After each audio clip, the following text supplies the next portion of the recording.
Hello and welcome back to Quarantine with a K. I want to start off this broadcast by addressing the state of our nation. Um, I know the show reaches more than just those of you that hang out in the chat every week, and more than just those that watch live, and according to the data, more than those that I probably even know in person. So if you do know me, whether that's in real life or just online, you'll know that I stand for no kind of injustice or prejudice. In case you don't know me, here's two things that I believe, and I'll keep this brief because I'm not really saying anything new, but it's apparently something that doesn't not need to be repeated. Black Lives Matter does not mean that only Black Lives matter or that Black Lives matter more. They simply matter. This shouldn't be something that people are still arguing about, especially because it's been the name given to a movement to cry out for justice and fair treatment. And if there's something that this country is supposedly proud of and that the world stands for, is that all men are created equal and that we all deserve access to the same inalienable rights. The conversation being had right now isn't about any other type of crime or any other issue in the world, and God knows there's a lot wrong right now. All right? There's an issue with racism and police brutality, and there has been since the beginning of this nation. Have there been strides made against it? Sure. But this isn't about that right now. And it's not about your daddy who's a good cop, and it's not about your girlfriend who's in the National Guard trying to change the system from the inside. This is about the abuse of power and the absolute corruption of the police force and the system that they work under as a whole. It's more than just about rebellion. It's more than just about revolution. It's about accountability and change. There's no right or wrong way to protest. There are ways, however, to help. If you haven't already done so, I'm sure you all have a phone and a texting plan, so text FLOYD to 55156. That's FLOYD to 55156 and demand action for all those involved in yet another tragic case of police brutality. We know where the priorities of this country's leadership lie. Between seeing nurses using trash bags and homemade masks in the middle of a pandemic and seeing the police and the military be mobilized with full riot gear, it doesn't really seem to be with the well-being of the people. A life lost is a life lost, and a life lost to a tragedy of this caliber is already a life too many. So be safe, be smart, be level, be efficient, be relevant, be wary, and above all, be incontestable. So, with that being said, welcome back to Quarantine with a K, an extension of my school radio show, podKast with a K, where we talk about all types of issues, relevant and less current in the news, I guess you can say. Here for another fine Sunday evening to bring you an hour of conversation, whether it's me talking to myself or me talking to the chat. But here's a more positive reason to want to leave the planet for a bit. Space is really cool. If you've been keeping up with it, you'll know that this past Saturday, so I guess yesterday, we had the first instance of humans entering space since 2011 when the space shuttle program was shut down, which was done because essentially after the ISS, the International Space Station, was completed, there wasn't really much need for it, or so it was deemed. And I was gonna try to mess with the makeshift green screen that I've had set up for the Twitch streams of me doing the art for this channel with pictures of space and maybe the rocket, but the lighting is, I don't know if it's lighting or if it's the camera, but basically it looks like static in the background. So you'd see a very staticky image of probably like the moon or something. But for now, green, but I am wearing a space shirt. But yeah, so this was done in a collaboration of NASA and SpaceX, and there's been a lot of talk about private funding for space missions because it wasn't really, the way before.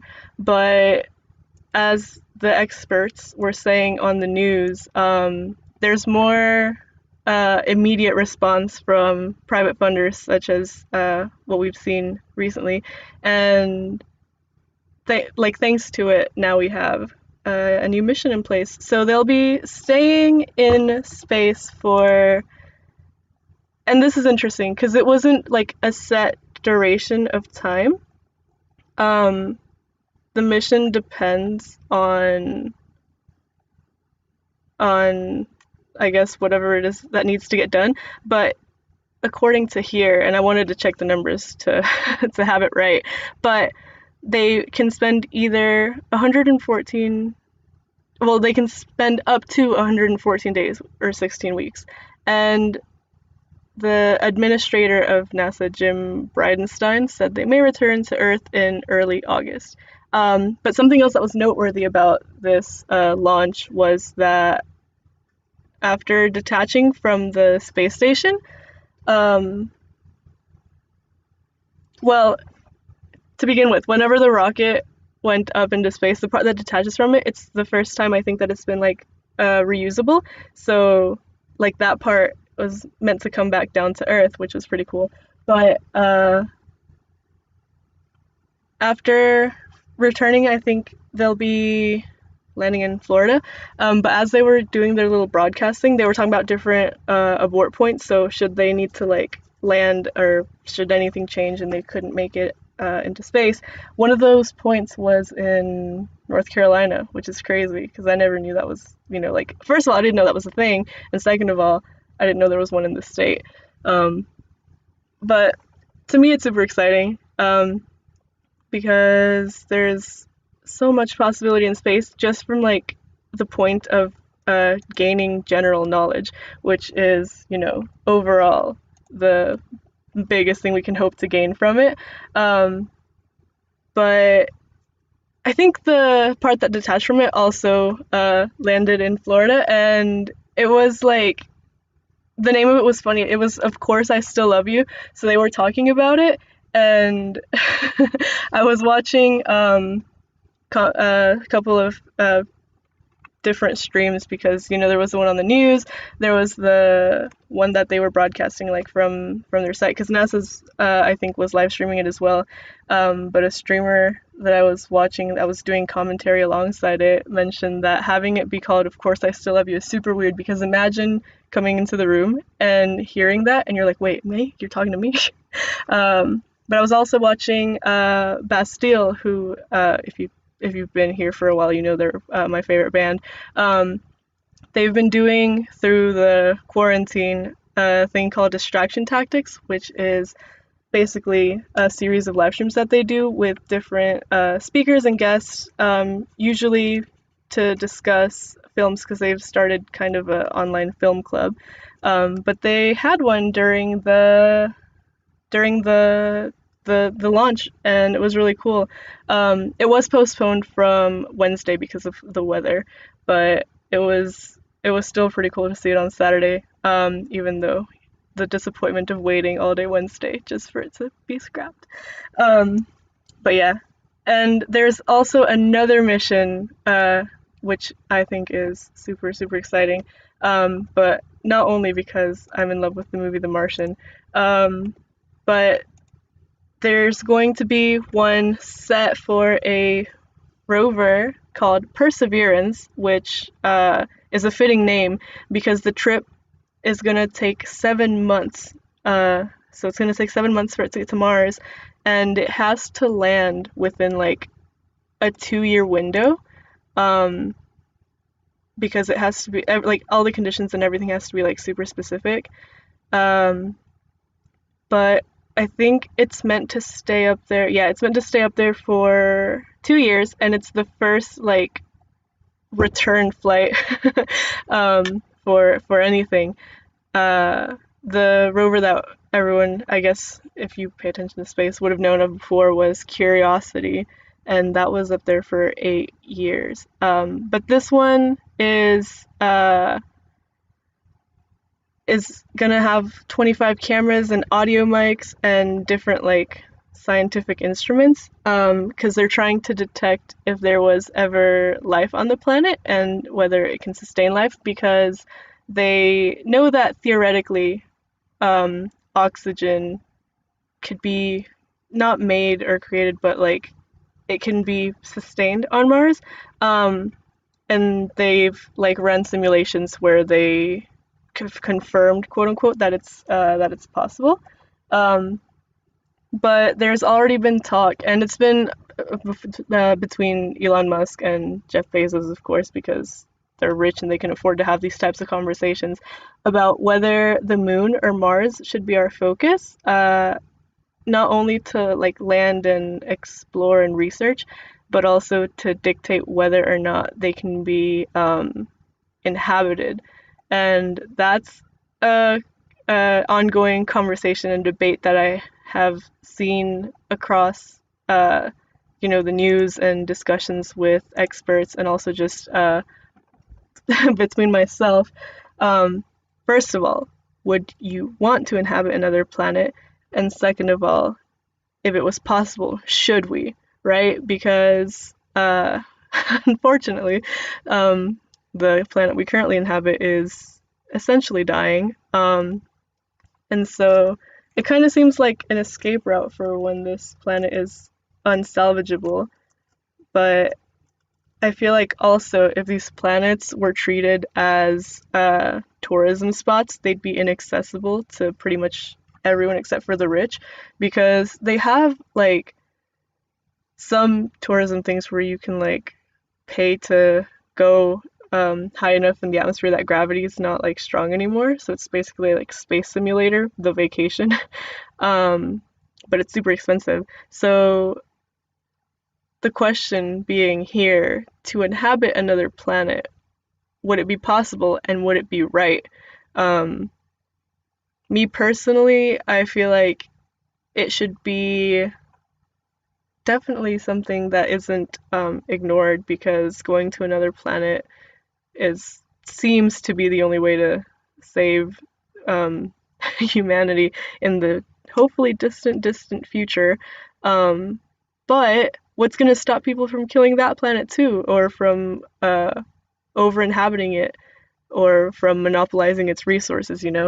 Um, but I mean, there's no shortage either of like theories of how civilization will develop. For example, in in Elysium, the movie Elysium, space is treated like as a place for the rich people to escape to, right? So like the rich people go to outer space and they're living all nice and well, and meanwhile the poor who couldn't afford it or who aren't like on the able to like go on that flight, like they're still stuck on Earth with like depleted resources and essentially a terrible, terrible quality of life. Um, but I don't know, space is supposed to be ever expanding, so, and also I feel like there's like some type of news every few years about hi Charlotte, every few years about like a new Earth-like planet being discovered, and it's always treated like it's huge and groundbreaking. But whatever happens to those planets? Like, do they keep researching them, or are they just kind of like one and done type things? Like, hey man, this is out there. Although I guess it is easier to entertain the notion of inhabiting another planet that's already within our solar system, just because it's right here. And if it takes 7 months to get there, well, I mean, that's 7 months. But speaking of that, I was reading a thing that said like the astronauts, like once the ones that went to the space station Saturday, once they make it to like actual space, like that's the time that they had to sleep, because once they arrived at the space station, it was just like back to work. which, is crazy. Hi, Arturo. But imagine like preparing like all that time, right? And then you get to Wednesday and they're like, actually, you know what? I know you've been sitting here for some hours, but the weather's just not cooperating, so we're not going to space after all, right? And so you already have that like weighing on you. So Saturday comes around, you're in the Rocky, you're like, man, I hope everything goes right this time. And you're ready to go, and you make it into space, and you're like, oh man, we actually like did the thing, we made it. All right, I guess I gotta go to sleep now. Like all of that build up, right? And all of that like craziness, and you get to space and you can't even like really fully enjoy like being in space, because now like that's the only time that you have to like take a nap. Um that's insane. Like if you can't sleep in a car or like on a plane, imagine them telling you like you gotta sleep on this spaceship, bro. Like that's it. That's all you got. But imagine that, like, and that flight's not really that long, right? But imagine that for 7 months. Like you're just on this spaceship for 7 months just to get to a planet that may or may not be inhabitable, and to test theories like in person to see whether or not you can actually like breathe oxygen. Um, I think that's crazy. But I feel like, I don't know, I don't want people to ruin Mars. um, but I mean, what am I gonna do, right? I'm just one person talking to my laptop on a Sunday night. Um, I know that NASA does like the thing where they send out like little chips like with like a bunch of data on them, and you can like sign up for a space mission, and like you like put your name and information on it, and they send it. So like if an alien were to discover it, they'd be like, hey, this person went to space, this person lives on planet Earth, we should go see what they're doing. um but like, what if they were to start asking for like volunteers, like just general like civilians to volunteer like and go to space, and like no round trip, like you're going to space and we're gonna test whether or not you can like live out a healthy, happy life. uh you gotta nuke Mars, according to Elon Musk. That is like the last thing we need to do. And also, speaking of nuking Mars, the whole Space Force initiative and like preparing to like have a space military, and people like, of course, anytime anything space related makes the news, you have people saying like we need to prepare for a potential war against the aliens. Why is your first thought in going to a new place fighting the people that are already in that place? Like, did we not learn anything from our ancestors? And I'm not gonna say our country, I'm gonna say our ancestors, as in like anyone that took part in colonization. Did we not learn anything from that part of history? Like, going in and forcibly taking hold of a new place doesn't really bode well for the general dynamic of your country. It's not really the smartest thing, and I feel like there's a lot more to learn from aliens that live somewhere else, especially if they already knew about us, because they're a step ahead, supposedly. Because here, like, all we know is that, like, they exist, and that's that. But, I don't know. I feel like that's not the best way to approach a new situation. But the thing that I do like a lot, especially like I said, I've been keeping up with the distraction tactics from seeing like all of these films about space, because that's been the theme right now, obviously because of the launch. Is just how like, yeah, we would probably be outmatched. But seeing all of these things about like how much possibility there is, because we really don't know what's out there other than the truth, because the truth is out there. But we really don't know what we're to encounter, and there's only so much we can suspect. So that's why, like, whenever there's any news about like space things, like, of course it's something massive to get excited about, because we can't possibly be the like only thing out here, right? The only beings. And I know there's people that believe like there is other life, but it's just like bacteria and like microscopic organisms. But say that we were to encounter something, like there's been weird signals received from space, some decipherable, some not, but to me, it all signals that there's definitely more out there. And if the universe is ever expanding, how arrogant would it be to believe that there's not something out there, you know?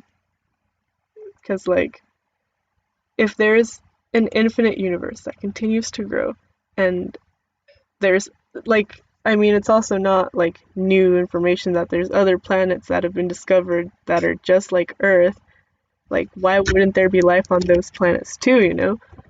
And hopefully that's what this mission to Mars is, like, the information that's gained from it. Hopefully that's what it's used for, because that's its purpose, to discover whether or not there uh, has been life, whether it's ancient or, you know, recent. Um, but the thing is, you know, you always have to think of, like, the what is, and I feel like if we were to discover that there is life, right, and that there is something that has been, like, recent enough, not people like the general public, but people like the people that are in charge, that have the money to make decisions about space travel, I feel like the immediate response would be, how do we protect ourselves from it, not how do we engage with it, how do we learn from it, right? Because I feel like the people with power tend to outweigh the people, or at least not outweigh, but, like, outrank the people who just kind of want to research and know more. Um, but I don't know. I really do enjoy, like, the whole space thing, and something that always, like, has interested me has been the fact that, like, we don't even know anything about our ocean, right? Like, only, like, what, 3% is or something has been explored. And imagine how absolutely little we know about space. Like, we know that we exist. We know that, like, our immediate planets exist. Like, things that we can, like, see. Like, we, like, as in the average human being, not people who dedicate their lives to research for NASA, right? But, like, if you have a telescope, like, you can see other planets, but, like, what about the stuff that's past that, you know? Imagine how cool it would be for one day, like, all of that to be, like, accessible and viewable. Arthur says, have you seen Mars Attacks? That's how I imagine aliens attacking us. I have not. Please feel free to elaborate, while I add that to, like, to the list of things that I have to see. Any and all suggestions and recommendations about space things are always very welcome. But I think I forgot to mention that the Mars rover, uh, like, essentially a lot of, if not all of the work, like, done for it is being done from home. So the astronaut, or the person, I don't know if he was an astronaut. I don't even know what the title astronaut, like, covers. But the guy that works for NASA that is, like, handling the rover is doing it from home. Like, he's driving it from home. And he was talking about how, and my mom told me this, so I looked it up later because I was like, no way, that can't be. But he was talking about how, like, he's used to working, like, in the control center with, like, 20, 30 people, and, like, they all have, like, their full gear, and they're all, like, ready to work and go, like, and he said something about, it's almost like it looks like a like a construction site, because people got, like, helmets, and, like, everyone's working without, like, distractions from the general surroundings. But meanwhile, he's, like, working from home, where, like, his dog can, like, just jump up on his lap. And the guy, I think it was Anderson Cooper that was running the interview, but he asked if like, if the dog were to, like, hit something on the keyboard, like, would it just, like, totally, like, ruin the mission, and, like, would it, like, affect the rover? But he said, like, no, because the plans are, like, pre-developed, so, like, they kind of plan, like, what the rover does throughout the day, and, like, those commands are all sent to the rover. So like, everything has to be, like, checked and verified before it's, like, actually executed, which I feel like, having read that, like, it seems obvious, right? Like, that they would take precautions to avoid anything, like, and have fail safes. But for some reason, reading that, I was like, wow, perspective. Like, everything really does have to be premeditated because of how little there is known about space and how expensive it is to do anything in space, right? But That's wild. I lost my train of thought with this one, but imagine that, like being in charge of something so heavy and doing it from home. I think that's one of the like coolest things I've read. Like, of course, a lot of people have found different ways to work from home, but I didn't expect NASA employees to have to work from home. Um, Especially with something like this heavy. Like right now, they're looking for like microscopic evidence of of life, right? And if they're to find that, then there's nothing stopping that evidence from suggesting that there's something larger. Uh, but I feel like that would really put a lot of things into perspective. Um, and especially with the whole parallel universe thing that was going on. I talked about this on Twitch because somebody mentioned it, but I'll talk about it now as well because we know how much I love theories and things like this. But essentially, like there was like a lot of stuff going around that had discovered a parallel universe, but that wasn't exactly the case. They'd basically found like some sort of um, particles or something, and like in the original thing that had been published, like people thought that it meant that like this was proof of a parallel universe, um, but it was just kind of like an anomaly or an oddity, I think they called it. Uh, but I think people were saying that it was something about like time runs backwards and like this is it and like you're gonna meet your doppelganger, etc. Um, but it was mostly just like uh, as usual, it's microscopic little things that we can't see, and that we, as people who do not work for any sort of space exploration, unless someone from NASA is watching this stream, in which case, hi, hello, uh, but we'll never see. And like the particles aren't harmful or anything, and they're like small enough to like pass through solid objects. Uh, but I think it was just like some like anomaly. Um, but there is a theory that I do like a lot, and that's uh, similar to like what people were saying, but essentially like the um, infinite like reality theory, in which because the universe is ever expanding, um, there's also like a never-ending string of possibilities, right? So it's kind of like if you had a deck of cards and you shuffled it, right?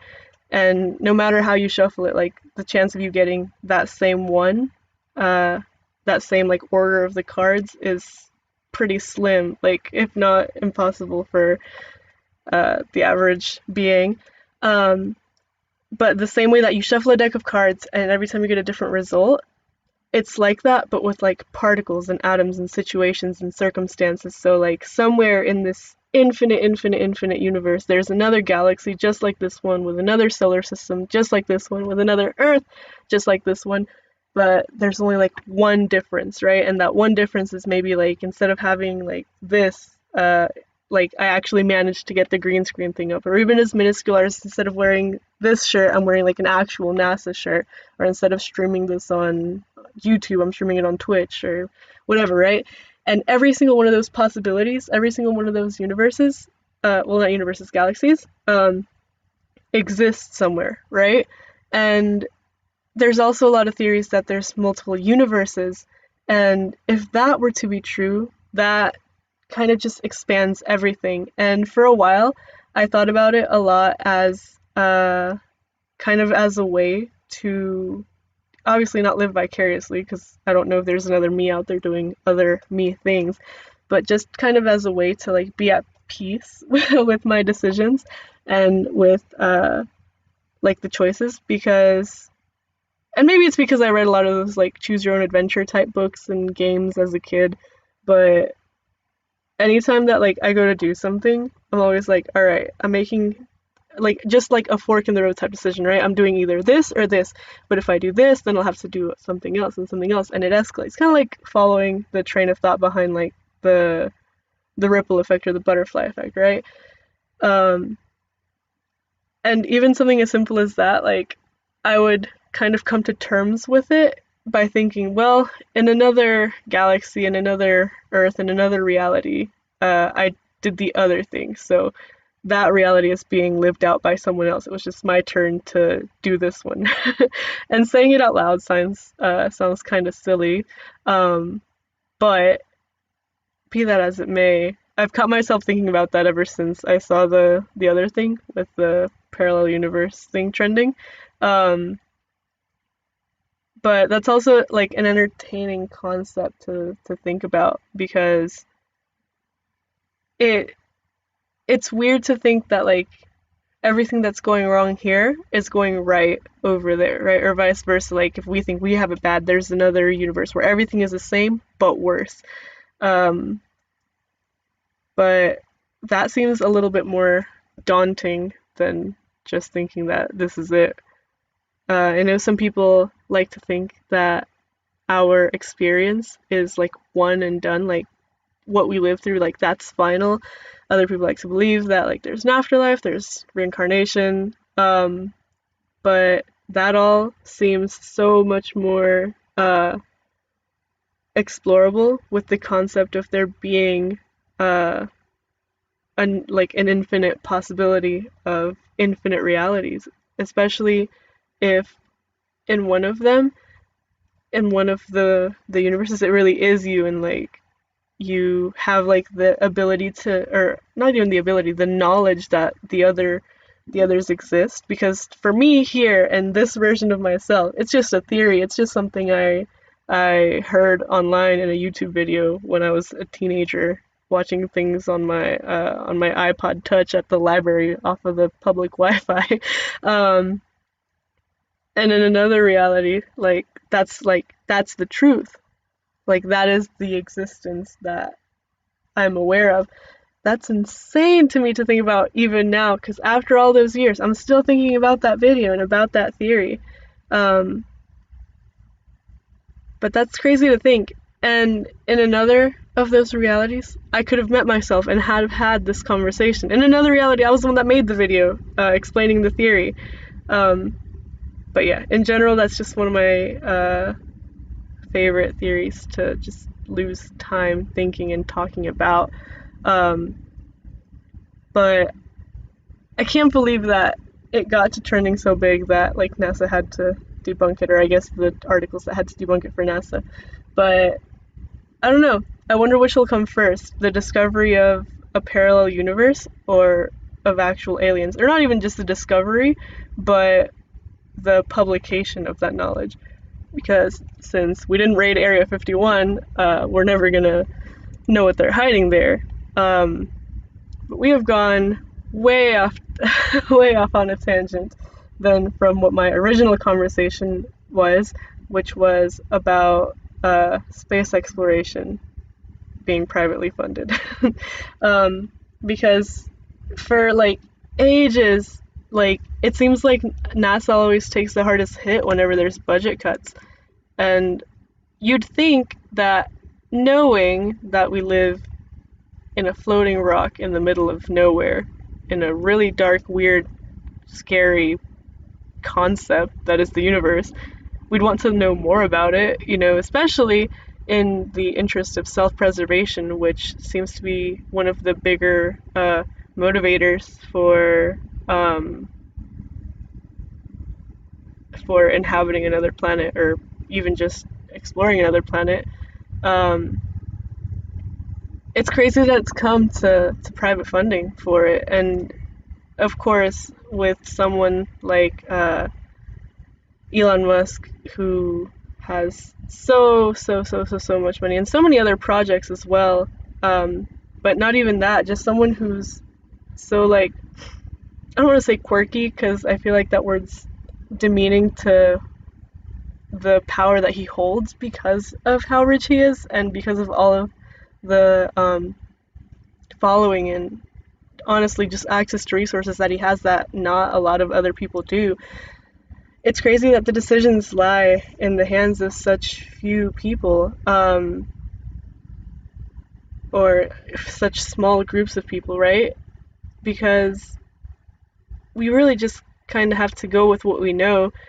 We only have what we know to go off of, because it's easy enough to be like, wow, yeah, space, there's probably aliens. I think I believe in aliens, but to like be able to fund those missions, to discover that, to explore that, and to like, be behind something of that grandeur, like that's crazy. That's stuff that like people can only hope to get in a lifetime.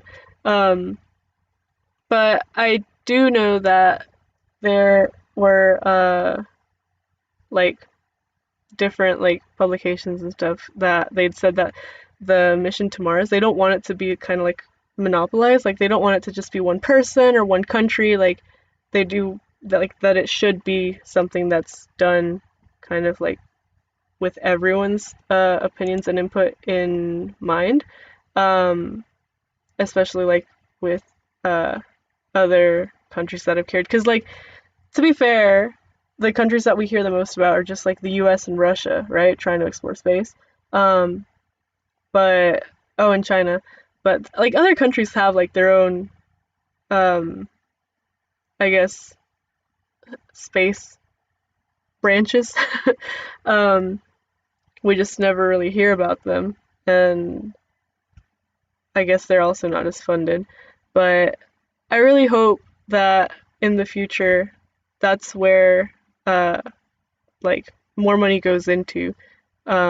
Especially because like you see all the funding that the military gets and all of the funding that like the government keeps for their own salaries, etc. Like just from taxes.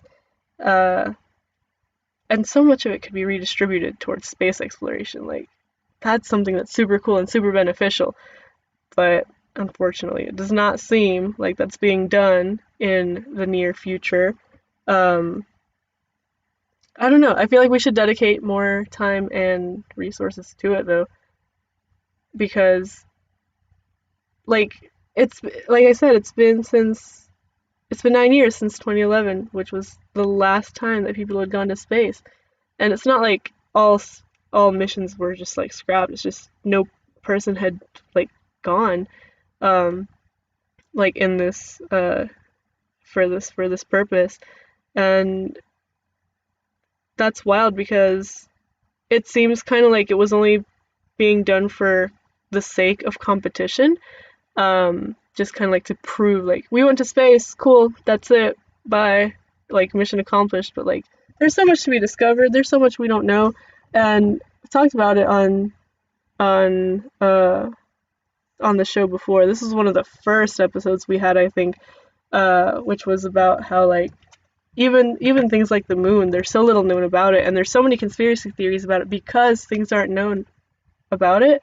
And like even something as simple as like what's the moon made out of? I think the theory we thought we talked about was the one where something, I think they like crash landed onto the moon, or like when they were on the moon something crashed, and like they just heard like a loud ringing noise that lasted for like minutes and minutes and minutes. And it, like the moon shouldn't be hollow because it's supposed to be like a round rock in our orbit. And there was also something about how like there are particles on the surface of the moon, like the to where the density of shouldn't it shouldn't be on top, as in something like landed there and deposited it there, it hadn't like settled or anything. And I feel like an easy way to stop these like excessive conspiracies, even like obviously the main one being that the moon landing was faked and that no one's ever actually been to the moon, like a pretty simple way to stop all that would be to do it again. But it feels kind of like it's not being done just because there's not like a competitive purpose to do it. Like it's already been accomplished. Like check on that box. Let's do something else, or let's just wait for someone else to challenge us. And that's not on just behalf of the states, like that feels like that's on behalf of everyone. And of course there are other things to put money into, but I mean, like I said, even just in the interest of self-preservation, not to inhabit another planet, but kind of like maybe to learn things from another planet and to just incorporate them here and give the Earth as long of a life as possible. Like, there's so much to discover, and say that like with the Mars one, right? Say that the Mars one, they're able to find like microbial evidence of life or something, right? Like they find some like little tiny thing that lets them believe that there is life, right? What if that little tiny thing that they discover is some bacteria that like they bring back, and not like all of the space movies where they bring the bacteria back and it turns into like a killer virus. Wasn't there a movie like that with Ryan Reynolds? Anyway, like not like that, but just something that like they bring back and it like disintegrates all of the like waste and oil and etc. and debris that's in the oceans and in landfills. Like that would be mad beneficial, right? Because it would help not undo but deal with like decades and decades and decades of destruction and just rubbish. um, there was and I'm thinking about space movies, but like there was a TV show, or maybe it wasn't a TV show. I think it was a Netflix original, maybe. Um, I don't remember what it's called. I think it might have been called Helix. I only watched a few of the. Well, I watched the whole season, but like I only paid attention to like the first few episodes because I watched it with a friend. And it was like they discover this like little like black thing, and it starts to like attack them because I think it was like it wasn't possessing them, but it was like taking over them. It was weird, but like there's so much like out there to scare people against space just because like people have a tendency to fear the unknown, but that and the one with uh Ryan Reynolds, which I don't remember, was it called Life? Does anyone know? Anyway, but like there's so much out there to scare us, and you can't help but think like what if that's on purpose, right? To have people like kind of stay in place with just like a healthy dose of fear of outer space so that people don't just like try to make their own rockets and just kind of like escape. There was a post I saw a while ago that was kind of similar, like along those lines, um, where it was like, what if in space you can breathe, but they just lie to us so that we don't try to leave. Um, but like, kind of along those lines, like, I feel like we're made to be scared of space, like on purpose, almost. Um, but I think that's why I like these missions and like news about new space exploration so much because it feels like not to I don't want to say justify, but it because it shouldn't need justification. Space is just cool. We should want to keep learning and exploring, but it backs up like the purpose of exploration because like the more we discover, the more I think that we want to know, like the more involved in it we want to be. And if you let people like think that they have a say in what's being done, I feel like you'll definitely have more support and more interest and more people like studying the things that it takes to be um, an astronaut or just any sort of proximity to a NASA employee, or not just NASA, but anything really, because you have to know so much. And like in this past week, where they've been interviewing like the uh, former astronauts and then people who were like set to like in the future go or trying to be the ones that'll be sent to outer space, they were saying that they really do need to like learn a lot, and there has to be people that know a little bit of everything, of course, like math and physics and all of the like hard science and uh basically just like the like factual courses. Um but there also has to be people that have backgrounds in like archaeology and anthropology, just because like if things are to be discovered, they have to know how to analyze it, right? And that's just like it's crazy to think that there's so much to learn and so much to know out there, and not everyone's going to be the ones that get to do it. And even just like computer science, of course, to like make all the programs that they need to be able to program the rover's day, for example. But it makes me sad that it feels like there's not enough time to learn everything that there is, because you have to make a decision so quick as to what you want to be and what you want to do in life. And astronaut is one of like those like way out there, like unreachable type jobs, and that's what it's made to seem.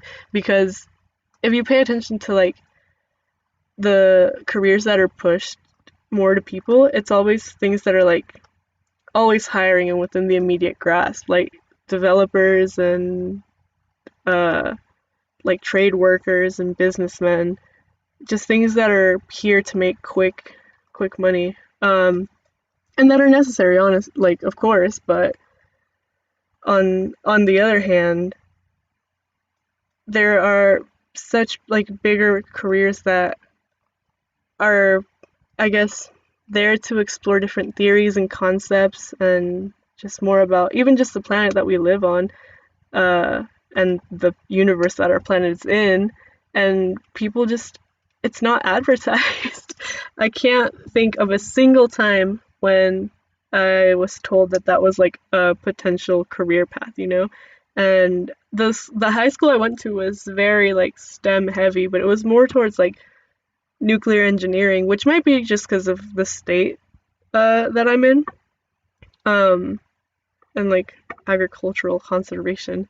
But I really do sometimes sit and think, like, what if I had gone with another track? Like, what would have been my end game? Because it's one thing to choose, like, you're gonna study, like, science, but the question is, what are you gonna do with it, right? Because you have to take, like, as core classes, you have to take a little bit of everything, right? Like, you have to take physics, you have to take chemistry, you have to take biology. But to narrow it down, I really do wonder where I would have ended up, because clearly with the arts, I've chosen more so the realm of not communications specifically, but like of public outreach, maybe is the word I'm looking for. But kind of towards like the production side of things, of course, right? So like film, radio, TV, like that's what I've been doing in the time that, especially in the time that you, the podcast, have known me. Um, but with STEM, I really wonder where I would have been, because it's so easy to like pick something creative, because I feel like in creative fields, everything kind of lends a hand to everything else. So like if you go into production, you learn a little bit about acting and about public speaking and about uh, marketing, etc. But I feel like with science, you have to narrow it down so specifically before you like reach like a solid path. Um, Granted, whenever I was doing my AS, it was still like in the kind of like the core classes for like a general like base of sciences. But um like you do have to choose, like, do you want to do computer science? Do you want to go into health sciences? Do you want to go into like things that you need for engineering? Do you want to go into like mathematics, statistics, like very like specific driven fields? But I feel like, you know, what are the classes you take for for being an astronaut? Because there's no set handbook either. Like I said, they were saying that you need to kind of like learn a little bit about everything, and you have to know how to do things. Like whenever they were doing the interviews, and again, like I said, I was talking about this with my mother earlier, and one of them had said that like you need to know how to perform surgery should anything go like wrong, because there's no hospital in space, right? It's just you and whoever was on that mission with you. Like that's daunting to think about. Like it's just you. Space is infinite, but there's not like you can't call 911 in space. Like they can't send an ambulance for you. Um, so you really do have to know a lot of everything. But I don't know. I guess you just have to have that right combination of different traits and studies. Uh, but I see that our time is drawing to a close. We have a few minutes left. But that's really what I wanted to talk mostly about, was just space, because as you can see, um, I'm a fan. Is that like a thing you can be, a fan of space? Um, but I don't know, it's just so interesting to me. Super cool. And like I will lose so much time just like I literally will type space into Google and then just go down the news tab and read up on like whatever's like recent and upcoming, and there's just so much to learn, especially like with the history of the missions. And I shared a lot of my artwork that I'd done for class, and one of them I had done was for like a NASA space launch, and like this launch right here just kind of like re reignited that like curiosity, because I haven't, like, to be fair, there hasn't been anything like that's caught my interest recently, which is weird to say because everything is interesting, but like recently there just hadn't been anything that I like really sat down to like delve deeper into. But the whole thing with like space exploration and space travel being privately funded, like I just wish that there was a way to know how that was going to go. And like of course we can infer based on previous collaborations, shall we call them, between the rich and science. Um, but all of this is just a really long-winded way to say that I sometimes wish I had chosen to be an astronaut and that I want to go to space. Um, Even just like if it's to go into like high enough into the atmosphere to like feel the no gravity thing, like I feel like that'd be so cool. But it would be really cool to like be in space. And like even Bond movies have done it, right? I think there's one where they do that, and I know in one of the like book series that I read when I was younger, uh it's like a teenage spy and he ends up going to space. But I don't know, just reading about how space is written. And in that book, at the end, the author like talked about how to do the research. He'd went to talk to like different astronauts just to keep it as realistic as possible. But like, especially like reading what like previous astronauts and people who've gone to space have said, and like watching their interviews, and just like especially now that like they can tweet from space, right? Like just seeing like what their experience is like, it's so unique and it's wild like that such a small handful of people are able to say that they've been to space. Like I really want that to be accessible to like everyone. Like I feel like that's maybe, well, I hope it's in our lifetime, but I feel like maybe within the next 100 years, that's something that'll be definitely within the next 100 years, right? I don't know.